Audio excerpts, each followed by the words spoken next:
a lot of my doctors were like, well, you can go on an SSRI and a benzo for the anxiety and depression, and then you can get on birth control, metformin and spironolactone for PCOS, and we can put you on these pills for these antibiotics for your acne. And I was just like, I want answers. I just desperately wanted answers, and I wasn't getting them.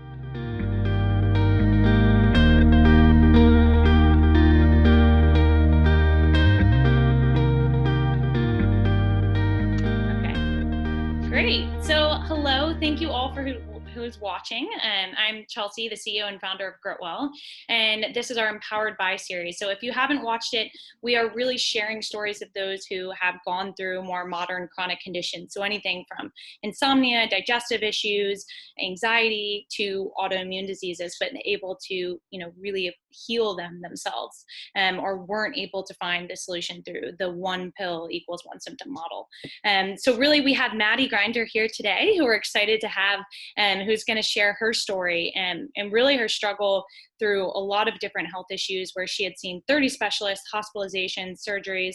She experienced everything from PCOS to hormone imbalances, GI symptoms, anxiety, acne, the list goes on, and really empowered by all of these things to help other people. And she actually became a primal health coach and is now sharing her story to help empower other women to understand that they can take control of their health with the right information. And so great. We're happy. Thank you, Maddie, for being here. So I kind of wanted to start just with the beginning of your story, kind of going back to college. I know I've read about really just the fact that you were a healthy athlete, like into health and wellness as when you were in college, but then you kind of stumbled down this path of seeing a lot of doctors, misdiagnosis, and just kind of talking through that process of what happened and, how it all occurred. Yeah. So I went to college to play soccer, and I was active that whole first year. And towards the end of my freshman year, I started to get some like lower right quadrant pain, and I didn't really think anything of it just because I was young and healthy and whatever. Like I didn't think anything of it until I started to get a fever and the pain started getting really bad. So I ended up having to go to the hospital, and they weren't really sure what it was. It kind of seemed like it might be appendicitis or something. So they did some CT scans and tests, and they found that it was inflammation of my small intestine, which they called terminal ileitis, which is similar to what you get when you get diagnosed with Crohn's disease. And so they weren't really sure why I had it. They did a bunch of tests, put me on steroids and antibiotics, a bunch of medication to reduce the inflammation and just fix my acute symptoms. And then they discharged me on possible Crohn's. So that's kind of like where it all started. And so was this kind of the first time in your life you had taken a lot of antibiotics or had any kind of health issues really? Or? I had taken quite a bit of antibiotics growing up. I never really had like an immune deficiency or anything, but I had three sisters. I always got more sick than the other three, and I had been on more medication than the other three. I also had a lot of pain from being an athlete, and I would take a lot of ibuprofen. Yeah. And nobody ever told me that it wasn't really good for me. Yeah. So I would pop 4 to 8 a day. Yeah. So, and I think that's really important to note too, because it's like, even leading up to this event, it's like a lot of people will take a lot of antibiotics or Advil or birth control pills and stuff, which is fine. And there's use for them, but there's no education around the impact that it can have ultimately. Yeah. Right. I also had been on the pill for a long time, but I didn't know that it was going to cause me symptoms. Like I didn't know it could be bad for me. I just didn't have the education around it. So I had been on the pill, taken a bunch of ibuprofen and NSAIDs.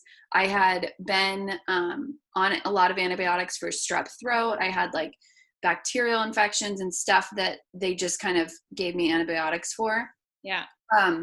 But I still thought I was healthy and young and invincible. So I just kind of never really thought about it. But then when I got sick that freshman year with the terminal ileitis, and then they started looking into whether or not it was Crohn's, that was like a big wake-up call for me. Yeah. And so after you took all the antibiotics and everything, were you fine for a while or? Well, the steroids made me puffy and uncomfortable, and that was just a weird experience. And the antibiotics wrecked my gut more, but in a different way. So like the acute inflammation was down, but then I had these horrible GI issues that I had never had before. They came out of nowhere. It was like I got that infection and then I was sick all the time. I couldn't digest any of the same foods that I had my whole life. And so that kind of was the beginning of like going to see specialist after specialist and kind of just getting turned around in circles. Like it could be Crohn's disease, or it could be like I was getting rashes and some other stuff. It could be lupus, or maybe it's just IBS, or maybe I was having all this pain with like periods and stuff. Maybe it's endometriosis. So they were, yeah. And I was just sorry to cut you off, but I was just going to say it's crazy because you're always chasing like, okay, oh, well, it may be endometriosis, or maybe it's Crohn's, or maybe, and it's like, sometimes you kind of have to back up and be like, okay, no matter what it is, how can I reduce the inflammation in my body? How can I support my immune system? What are ways that I can improve my health rather than bouncing around all these specialists to chase a diagnosis? Because that's not necessarily like the most effective way to get better, right? Exactly. And there were a lot of things that I did later would have helped regardless of the diagnosis, reducing inflammation and healing my gut. But like, yeah, we were definitely chasing. So then at that point, you kind of just like kept going on, and this is when you kind of started figuring it out on your own and eating healthier, right? Yeah. So I started tweaking my diet because I could not digest anything. I had chronic diarrhea from that point for 9 years. It never stopped. Okay. So I just want to say this because like most people don't understand that like the importance of your bowel movements is, and this is for our audience here, like is crucial, whether you're constipated or you have diarrhea and all of that. It's how your body detoxes. And it's a really like, so the damage that can do over such a long period of time is something that I feel like, because it's kind of gross to talk about, people just are quiet about it and they don't really know what to do, and they just try to find quick solutions. Right. And so you're just kind of, you're not going to say anything, and really you're not absorbing likely a lot of nutrients from your food and things. So yeah. Okay, go on. Sorry. Yeah. Well, in addition to that, I mean, I know it's hard to talk about, but there was blood and pus, and it was not normal. But then every time I would go into the doctor's offices and seen by different specialists, a lot of the time it was like, well, it could be just IBS, like blanket diagnosis that there was no solution for. Nobody really cared to do much about it. And like, I knew that I was sick because I hadn't been before that. So it was just a very clear signal from my body that like something wasn't right, but we couldn't figure it out. Right. So I started trying to do what I could in the meantime, which was work on my diet. And we cut out gluten, and that helped a lot. Like that helped a lot of the really severe, like knife sharp pains in my abdomen. But then I still was sick. So we cut out sugar for inflammation, eventually grains, all dairy, soy, legumes. I found myself on a paleo diet, which is when I felt like my best, but I still was having issues. It just like, it didn't fix me all the way, but it made a huge difference for. Yeah. And I think that's a really good point. It's like your diet is amazing because you can take out the things that are inflaming your body, and you have to do that as the first step to heal. But a lot of times once you do that, because you read about it online, what's the next step? You know, or like, you know, how do you then, because where did you go from there? You just lived like that for a while, kind of like status quo. Yeah. So at that point, they had scheduled a laparoscopy because they were looking at endometriosis and what was going on down there. So they did the laparoscopy, and they went in and they saw adhesions were like connected from my small intestine to my appendix and all of like my lower right quadrant, covering like spider web type adhesions. And they cut those out. I had some cysts on my fallopian tube, and then my appendix had been twisted in a knot from the adhesions. So that I was getting a lot of pain from that as well. They cut them out, and they're like, it's probably not endometriosis because it's not endometrial tissue, but it is adhesions, and we're not really sure why they're there, but we cut them out, so they should be better. But then one, surgery causes more adhesions, so they were going to come back anyways. And two, they didn't really know the root cause, like why I had them. Yeah. So I had to recover from that. And then I started working on my diet more and like just trying to, the food was like removing my triggers. Yeah. And it wasn't really fixing the root cause of why I got sick in the first place, but at the same time, it wasn't making it worse. Yeah. Yeah. Like you could live with that for a Yeah. little while. Yeah. And then, so you're post college now, and Yeah. So post college, I had like figured out my diet. Being a post college athlete, I was working out a lot, probably over exercising, like for fun, running 13 miles on a Saturday morning and like just doing a lot. My body was under a lot of stress. I was teaching in like a really underprivileged neighborhood in Orlando where there was it was just a lot of stress every single day. And I was going, like living in fight or flight mode all the time. But I was eating really healthy and I was sleeping 8 hours a night. So I was like, oh, I'm probably doing the best I can for my body. Yeah. So then I had been sick for a while though. Like I had been in and out of doctor's offices, like trying to figure out my gut, like chronic diarrhea and pus and like pain. It was just not normal. So we knew there was something wrong, but so many doctors had just been like, well, we don't know what to call it because it's not showing up on a blood test as Crohn's or as autoimmune, but it seems like it is. Yeah. And that's the confusing part. And, it's just, there's so many people who aren't necessarily diagnosed as an autoimmune disease yet, or it doesn't come up on the blood, the blood work, but they're still like, okay, I have these severe symptoms and you clearly need to do something about it. But what do you do when you go to the doctor and they're like, oh, there's nothing you can do and you've already cleaned up your diet? So, okay. It's like, yeah. Well, and what had happened is that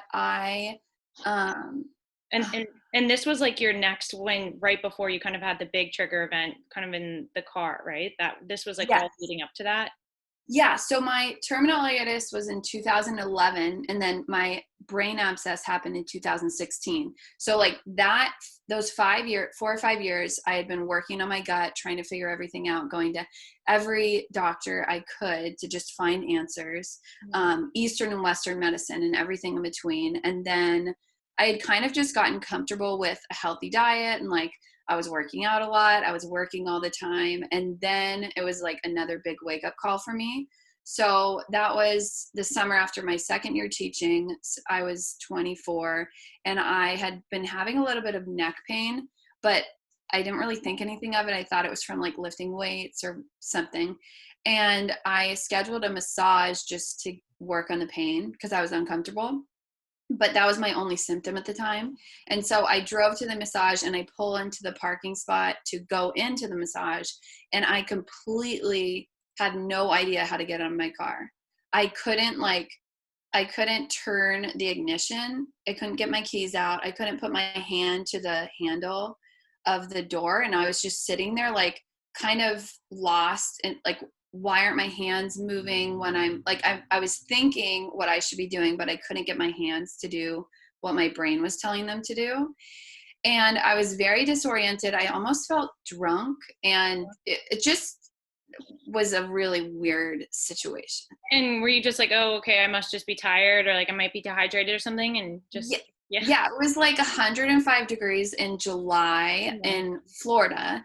And so I was like, oh, I'm just dehydrated. Like I had some rosé a few nights earlier, which I don't drink that often. And I just came up with every excuse in the book, even though I couldn't really think that logically. So I somehow got out of my car. I called my mom and I talked really slow and she knew something was weird because I was like speaking differently. I went into the massage anyways and I told the masseuse that I feel funny, but I'm not sure why. And I laid there for the whole hour just trying to remember my phone number, my address, like basic information that I was like thinking as hard as I possibly could, like where did all of this go? And I couldn't figure it out. So I got out of the massage. I like couldn't put my clothes on. I couldn't sit. Like I went to go to the bathroom and I almost missed where the toilet was because my perception was like a few feet off. I went to go like sign the receipt and my pen was upside down, but I couldn't figure out how to flip it the right way. And then long story short, or not so short, my husband, who was my boyfriend at the time working down at Disney, had to get on the highway at like rush hour and meet me to pick me up because we decided that I should go to the urgent care. Yeah, and not drive. And yeah. Yes, not drive. I didn't get back in my car. I went to Publix to get water because like I was going to chug a big gallon of water, but I kept almost running into people in the store. It was terrifying. It was just like a nightmare that you feel like I Yeah. felt drunk, but I wasn't. Yeah, like it's just, yeah, and it's like losing control of that mentally is like, am I going crazy? What is wrong with me? Yeah. Okay, so then you I went to the totally thought I was being a drama yeah, queen or yeah, like just like maybe a hypochondriac. I think that that's something that I'm sure your listeners will resonate with when you have a lot of health problems. It's like, and you're not really believed by the doctors and you're invalidated a lot. I always felt like, well, if there's no answers, then I'm probably just being a hypochondriac or like making it up. yeah, exactly. And you're kind of like, we've had people say to us like, oh, it's maybe like, it's just because of stress, right? And we always say that like stress is the ultimate clinical cop out. It's like, okay, stress can cause some things, but it's not necessarily going to be the only driver, right? Or it's Yeah. like, if you are feeling pain, it's not mental, right? Like you Yeah. feel pain for a reason, and we need to understand where that's coming from because it's unique for every person. And okay, so go on. You went to the ER. I Exactly. feel like we're leaving it on the like a cliffhanger right now. Yeah. Yeah. So I went to the ER and they actually they put me at the bottom of the triage because I was speaking clearly, even though we kept insisting, like, these are neurological symptoms. Something is weird and wrong. This is not normal. They almost turned me away so 5 hours later, the bottom of the triage, I was like the last person to go in the room. I was so tired and exhausted. I was almost going to leave. And they were like, it's probably just vertigo, just rest. And I was so scared and just disoriented that I really insisted that they do more. Yeah. And they ended up scheduling a CT scan, luckily. And I sent my boyfriend home because, again, I was like, oh, I'm just being a drama queen. I don't want you to be tired for work tomorrow. You can pick me up like later. I'll call you when they're done. But so I was alone and I was sitting in the bed and the doctor came back in after the CT scan had been done. And she sat down seriously and looked at me and I was like, uh-oh, this is not good, because I could tell something was wrong. And she said she pulled up the picture too of the brain scan. We found something and we don't know what it is. And my heart just like dropped. My stomach dropped. It was like, I mean, right then and there, I was like, I have brain cancer and I'm going to die. Like that was just the first, I don't know why it was the first thing that came to my mind. Yeah. But they called it a lesion. It looked like it could be a tumor, but it was pretty solid and it was in the left parietal zone. And yeah, that was kind of like my world just flipped upside down. My parents were in Seattle, so all the way across the country. We just kind of like went through the logical steps right away. Like there's something in your brain and we have to figure out what it is. Yeah. It looks like a lesion. It could be an infection. It could be a tumor. It could be cancer. We don't know. Yeah. And at that point, you're kind of like, okay, I'm going to try not to think with my emotions and just put in the logical steps to figure out what's next and not think about the worst. But of course, everyone's brain goes to the worst, right? It's like when you have a sore throat and you go on WebMD and you're like, oh, okay, I'm like, I may die. So it's like, but that is an intense experience. And so then did your parents fly down or? They flew down overnight. They transferred me to like the best neurology hospital or neurosurgery hospital in Orlando. They put me in an ambulance to get me there as soon as possible, like got me into the neurosurgery unit, and they scheduled the biopsy. So they cut into the left parietal zone and they did cultures to figure out what it was. Luckily, a infectious disease doctor suspected that it could be an infection because it looked like it might be an abscess because he had seen something like it before. But then the neurosurgeon thought that it was a tumor, and it was like there was just a lot of confusion around it. Yeah. He did the surgery and they cultured it. It took 4 days. Those were the longest days of my life because that was like waiting to find out if it was cancer, if it was an infection, if it was treatable, if it was not. Yeah. So my family was down there with me, and they ended up getting the cultures back, and there were 2 bacteria that I had never heard of. One was a strain of strep. It was Streptococcus aeruginosus. Yeah. Another bacteria was Eikenella corrodens, Mhm. And the infectious disease doctor was like, okay, we don't know why these are here. The neurosurgeon was like, the only people that get brain abscesses are HIV drug users that are immunocompromised. Like a healthy 24-year-old doesn't, it's really unheard of. Like if you Google it, I don't think that there are cases. Yeah. And you're like, okay, yeah, thanks. That's really helpful.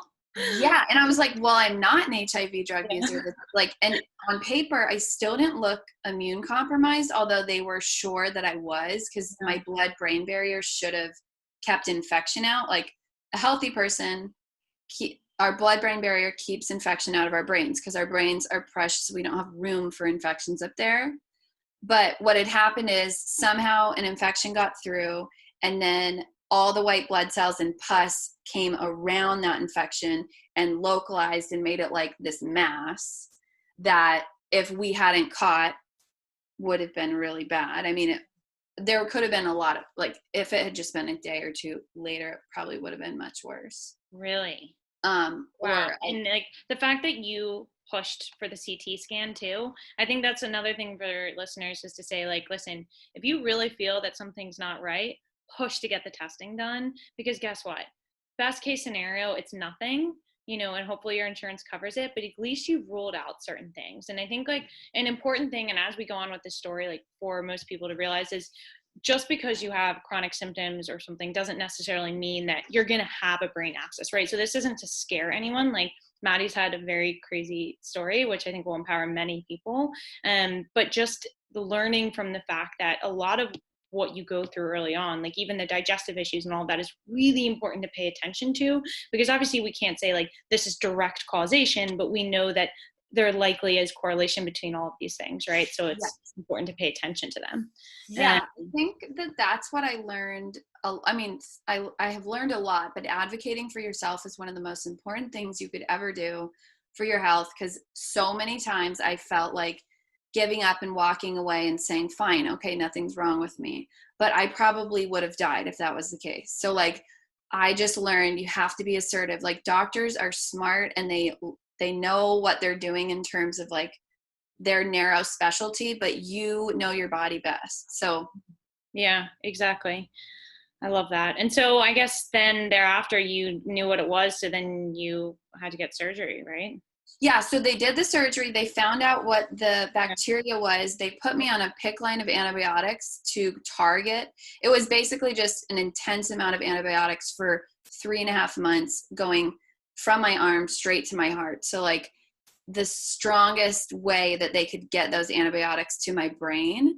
Yeah. And I had a home nurse, and I was on seizure medication, and I was recovering from the surgery, and it was a really dark time, but the antibiotics worked. And so it killed the infection. I got MRIs and CT scans like every week, and we watched it shrink. And so we knew that the antibiotics were working, which is great. Yeah. But I moved back home to Seattle. I left my job and my friends and everything in Florida. And just kind of like, it was like so I was almost 25. It was just like a quarter life crisis. Yeah. Yeah. I mean, as for anyone, it would be any time of life crisis, right? It's a really big thing to go through. And so it's like, I think this is another point of like conventional medicine, and you had a really good post about it, saves lives, right? Like they're really good at so many things, but then after that, right, you needed those antibiotics to kill that infection. And we try to tell those patients sometimes, it's like there's a lot of times you need antibiotics, there's a reason for them, and your body needs that extra boost. But then thereafter you develop chronic symptoms off the back of that, right? I mean, obviously you're putting a PICC line of antibiotics into your body. So so I had chronic GI symptoms for 5 years. Then I got sick with the brain abscess, and then they got much worse. So it was like I was already sick, I got really sick, they saved my life again, and then everything kind of went back downhill, but in a different way. So I was chronically stressed. I was suffering from anxiety and depression on a neurological level, as well as like mental and emotional, just from the trauma and PTSD of feeling like I was going to die at age 24. And then so I started I was not working at the time, but I was just stressed and anxious and scared all the time. I I started getting hormonal symptoms overnight, and that was kind of like my next thing. So like I still had diarrhea, I still had these chronic GI symptoms. I started developing pretty bad SIBO at the time too, like 4 to 5 months post antibiotics, which is pretty typical because it's like all of the like imbalance of bacteria is building up, and then it just got really bad all of a sudden. At the same time I was getting really bad SIBO, I started developing all of the symptoms that were later diagnosed to be PCOS.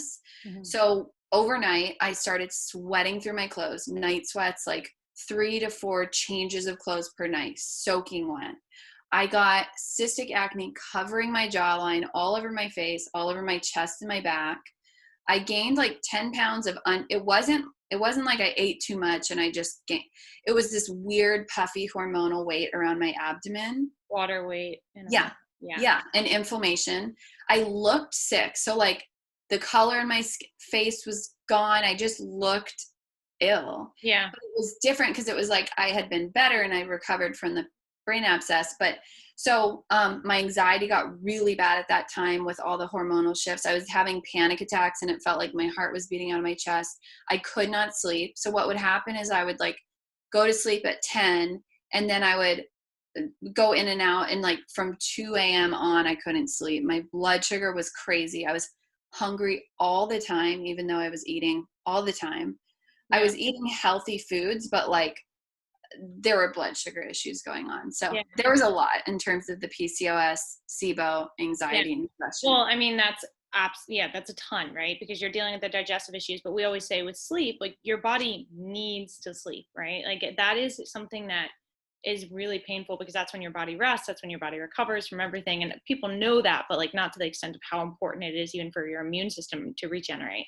Yeah. And so it's like, that's extremely difficult. And then with the acne, like we see a lot of patients, and I went through this, where it's like, it is so difficult because you're potentially dealing with something internally. So that's really painful. But when something's external too, you're just like, okay, now I feel just awful. Right. And it's like, but your skin's your largest organ. It shows how healthy you are.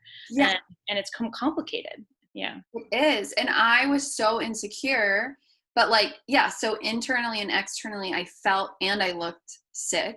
Yeah. But at the same time, I was desperately trying to get answers. And it was like, here, you can take more antibiotics for your acne, or you can take spironolactone and metformin and birth control pill, because that will fix your PCOS. Even though I was doing a lot of research on the side, and I just wanted to get well. I didn't want to put more Band-Aids on. I didn't want to take pills that were going to make me worse.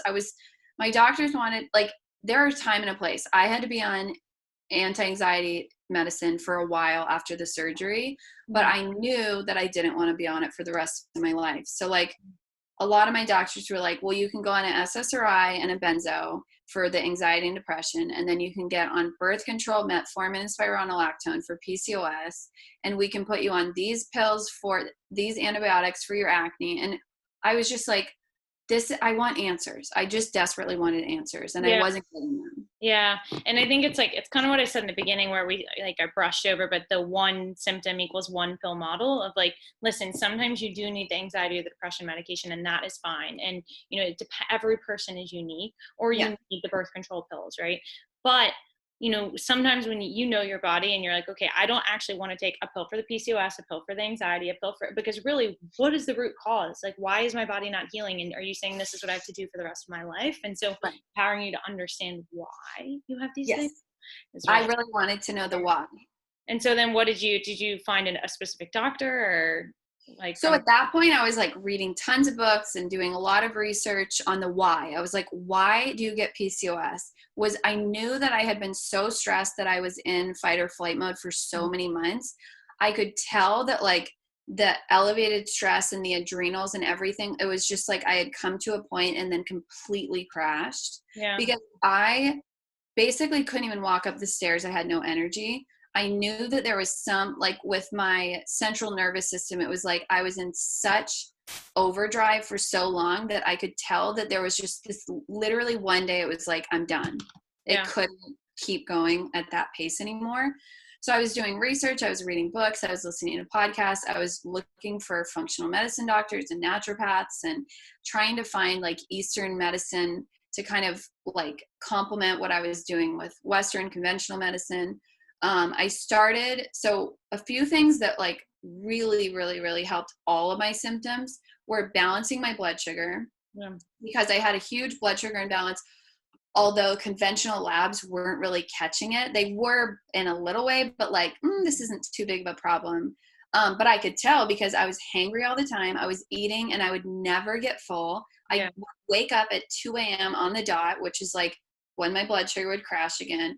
All the hormonal issues with PCOS and the anxiety. So I started balancing my blood sugar. I reduced carbohydrates and I did a keto approach while I healed, but then I went back and forth between like a low carb paleo keto just to like get metabolically flexible again. Cause I think my metabolism was just shot from like, I don't know, all the blood sugar issues really fed on each other. I had to heal the SIBO through low FODMAP as well as like herbal antibiotics and a bunch of supplements that my naturopath helped me figure out to like target the SIBO as well as my anxiety and adrenal fatigue and kind of the whole picture. Yeah, I was going to say that combination too of the supplements is important because SIBO can be really tricky. And so you really need to treat that in a specific way. And it's also different levels for each person. So having that support too for your adrenals and everything. And so with the supplements and all the like changes in diets and, how long did it take? Like, did you start seeing an impact or?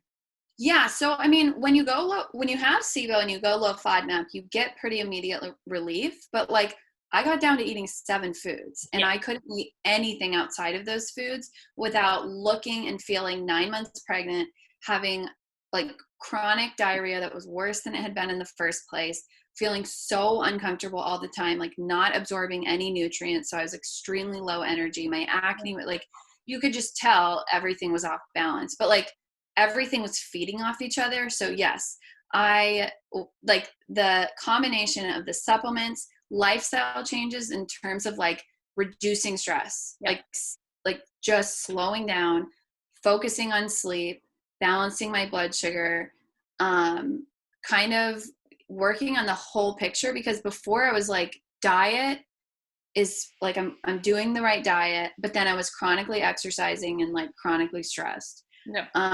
Fixing my gut, getting off medications, getting off prescription medications that were causing additional symptoms.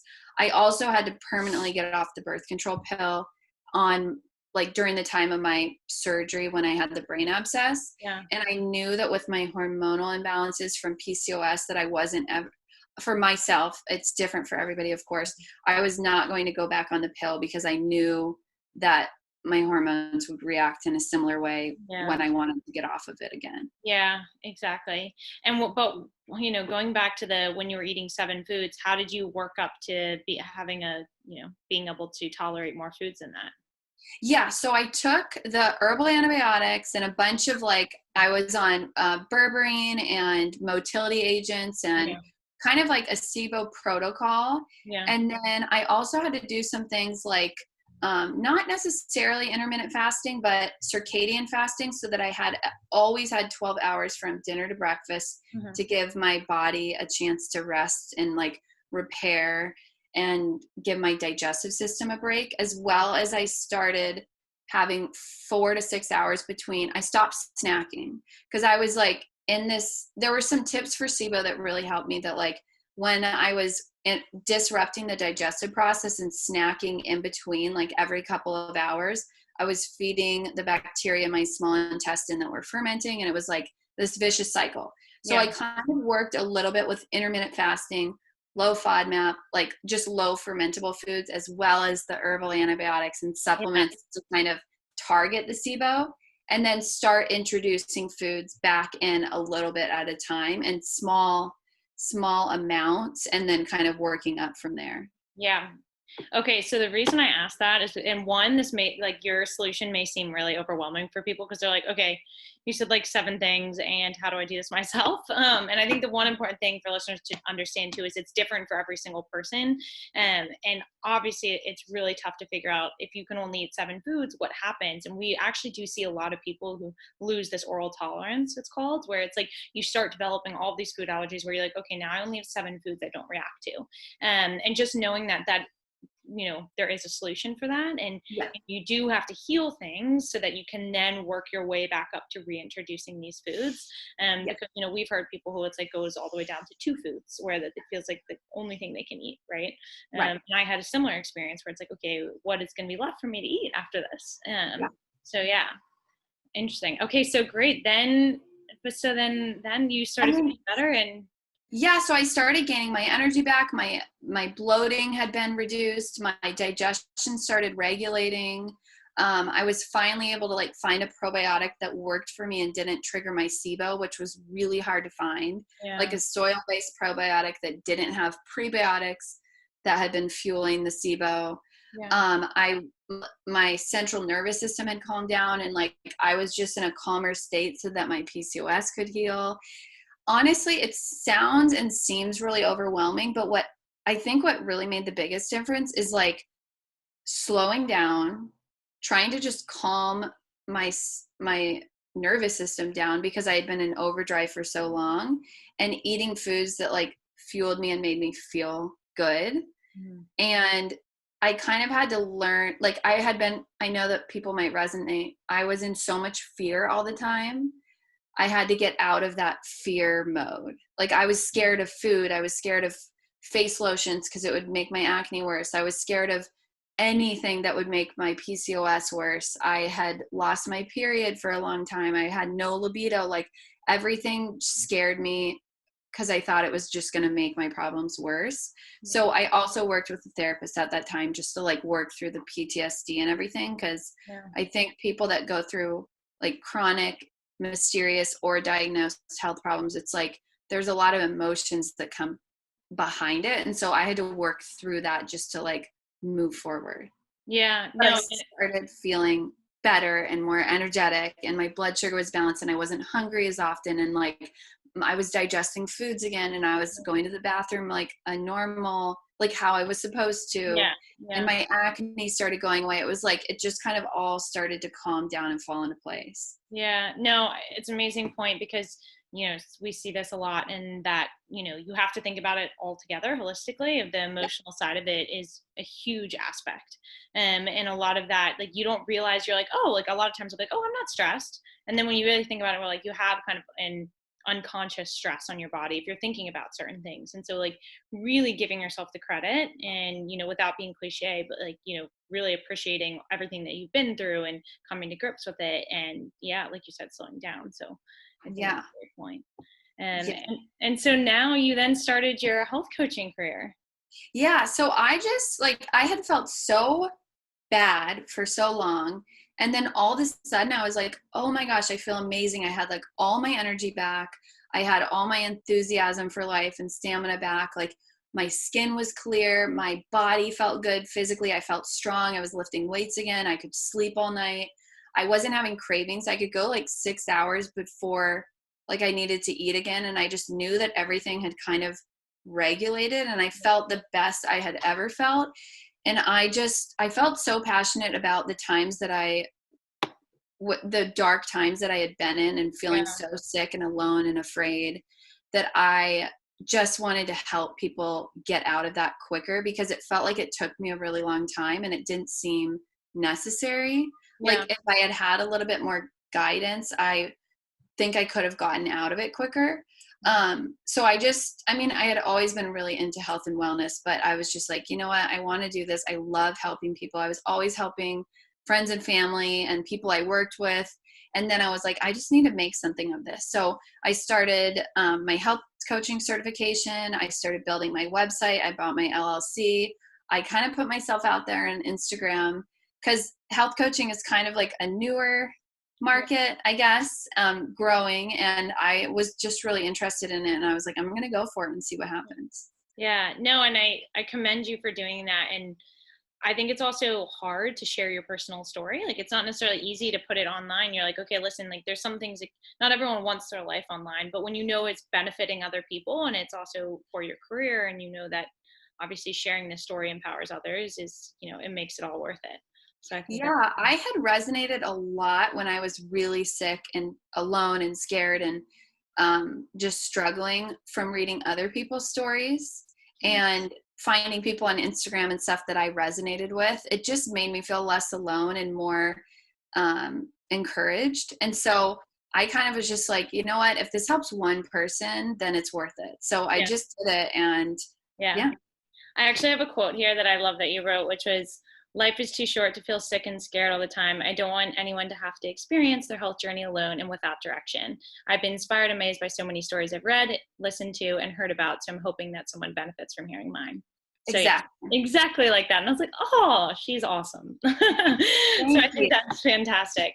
And so listen, I think, a lot of people will find this just fascinating, but also learn from it. And hopefully it empowers, people to pay attention to their symptoms and to do something about it, and know that it is frustrating and it is scary, but a lot of us will be at different points in our health journey. So it could be earlier, it could be later, but knowing that unfortunately it's more common than you think. And every story is different. So just paying attention to your timeline. And yeah. Yeah. And really quickly, I forgot that migraines were something that was really scary to me. And I suffered from ocular migraines for Yeah. years after my surgery. And I know that people suffer from those regular ocular migraines regardless of surgery or Yeah. like, and that was a really frustrating process for me because it felt like it felt like I was told that migraines are normal and there's nothing you can do about it Hmm. and that you just have to live with it. And I am like, I'm a pretty stubborn person and I'm pretty assertive and like, I want the why and I want answers. And I was never okay with that. I was never okay with just accepting that I was going to have to live on the edge of like always worrying if I was going to be able to like stop seeing and have these horrible migraines. Yeah. And I haven't had a migraine in, I don't know how long, at least 6 months. That's And great. I just want people to know that like I was having them a lot more often and it was scary and I was on edge all the time. So I just want people to know that like all of those symptoms or like mysterious chronic issues that happen all the time, like they can be fixed and there is hope Yeah. because I felt like there wasn't and that was scary. Yeah. No, I love that. And a lot of our patients struggle with them. So I really appreciate you for sharing that. Yeah. Yeah, I just forgot. I think that people obviously with a lot of health issues will know that it's like hard to keep track of your story, as you Yeah, know. exactly. I had the octal migraines as well after concussions, and I remember like looking at the screens and being like, I can't see anything. It's just white. That's great. Like, Yeah, it's it's terrifying. scary. Yeah, it's terrifying. Yeah. But yeah. Well, listen, thank you so much for being here, Maddie. I'm going to share, Maddie's information and her website and her Instagram for everyone to follow, because it is beautiful and really colorful, and she has a lot of really delicious food on there and recipes. But listen, thank you everyone for listening, and thank you, Maddie, for everything you do and for being brave enough to share your story. Thank you for having me on. Of course. Thanks.